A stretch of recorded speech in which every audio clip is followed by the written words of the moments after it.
Danas naša Sveta pravoslavna crkva slavi Svetog Mihajla, episkopa Sinodskog, prepodobnog mučenika Mihajla i prepodobnu Efrosiniju, knjeginju Polotsku. Sveti Mihajl, episkop Sinodski. Ovaj sveti i umni jerarh posveti sebe od detinjstva na službu Hristu. Podizavaše se zajedno sa svetim Teofilaktom Nikomidijskim. Jednom u sušno vreme ova dva svetitelja svojim molitvama nizvedoše obilan dažd na zemlju. Zbog svog podvižničkog i devstvenog života od svoje rane mladosti bi izabran i posvećen od patrijarha Tarasija za episkopa Sinodskog. Učestvovao na 7. Vaselinskom saboru. Po želji carevoj išao k halifu Haruna al-Rašidu da vodi pregovore o miru. U vreme zloga Lava Jermenina, svrgnut sa prestola arhijerejskog zbog poštovanja ikona i poslat u izgnanstvo, gdje u bedi i siromaštini skonča, ostavši do kraja veran pravoslavlju, i 818. godine preseli se u carstvo Hrista cara. Prepodobni mučenik Mihajl. Po smrti svojih roditelja, ovaj Mihajl razade sve svoje imanje siromasima, a on ode na poklonjenje svetinjama u Jerusalim. Potom stupi u obitelj Svetog Save osvećenog, gde se zamonaši. Beše Mihajl sasvim mlad i krasan licem, no od mnogog posta suh i bled. U to vreme vladahu Jerusalimom Arapi. Jednog dana posla Mihajla njegov duhovni otac u grad da proda rukodelje. Na ulici ga srete škopac carice arapske i povede carici da pokaže svoje rukodelje. Kada carica vide krasna monaha, razgori se nečistom pohvati i predloži monahu greh telesni, kao negde žena Petarfijeva celomudrnom Josifu. Kada Mihajl odbi skverni predlog i poče da beži, gnevna carica naredi da ga biju štapovima, a potom da ga vode caru s optužbom kao tobož da je hulio veru Muhamedovu. Car mu predloži da primi veru Muhamedovu, no on odbi. Tada mu dadaše neki jak otrov da bi ga otrovali, on ispi otrov i ne bi mu ništa. Onda naredi car te ga posekoše mačem usred Jerusalima. Monasi nađu telo njegovo i prenesu u obitelj Svetog Save, gde ga česno sahrane. Postrada sveti Mihajl za Hrista i proslavi se u 9. veku. Prepodobna Efrosinija, knjeginja Polotska. Ćerka Sveslava, kneza Polotskog. Kada je roditelji htedoše obručiti, ona odbeže u ženski manastir i zamonaši se.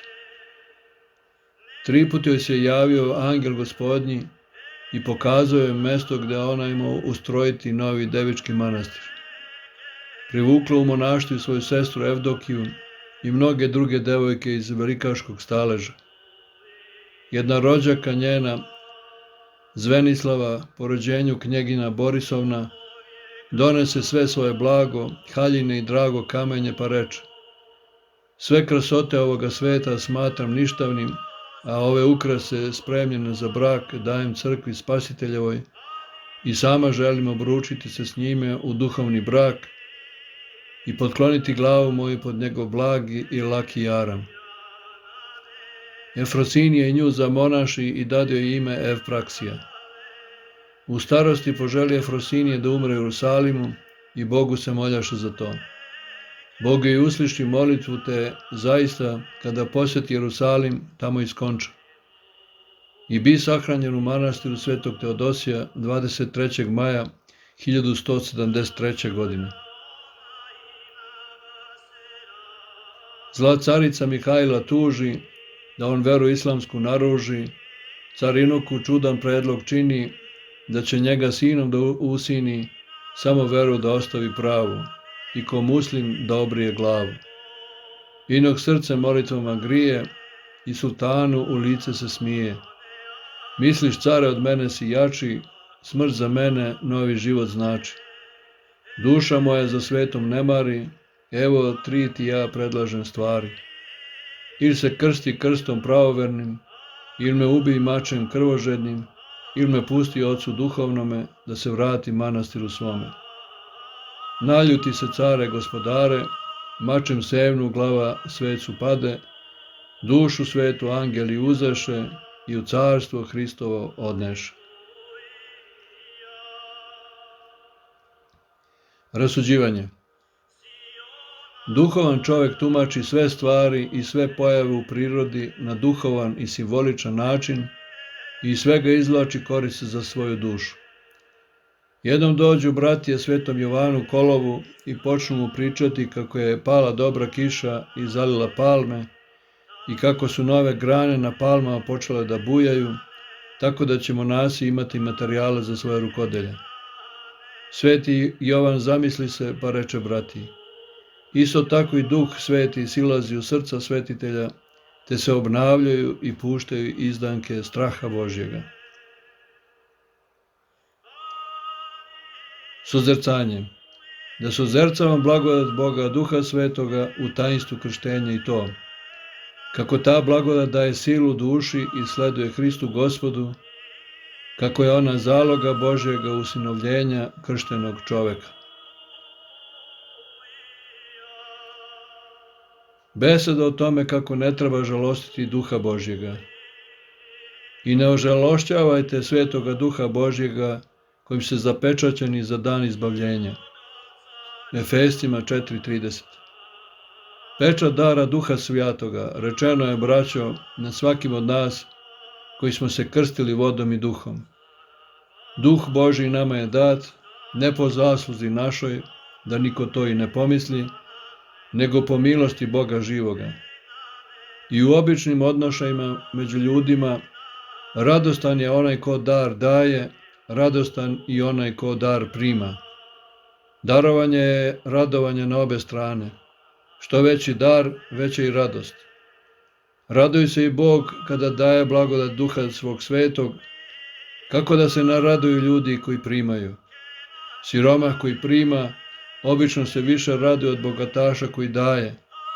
Kako da se ne raduju bedni ljudi koji primaju ogroman dar od bogataša Boga. Čime ljudi žaloste Duha Božjega? Apostol, koji je zapovedio da ne žalostimo Duha Božjega, odmah dodaje čime se taj duh žalosti. Svakom gorčinom i gnevom i ljutinom i vikom i hulom i svakom pakošću. To sve da se uzme od vas, govori apostol. Jednom rečju, Duh Božji se žalosti svakim grehom našim. Neka se uzme od nas svaki greh i Duh Božji će biti radostan i mi ćemo se radovati od njega. Kad imamo u kući nekoga visokog gosta, mi se staramo da činimo sve ono što je tome gostu ugodno. A zar može biti veći gost od Duha Božjega svetoga?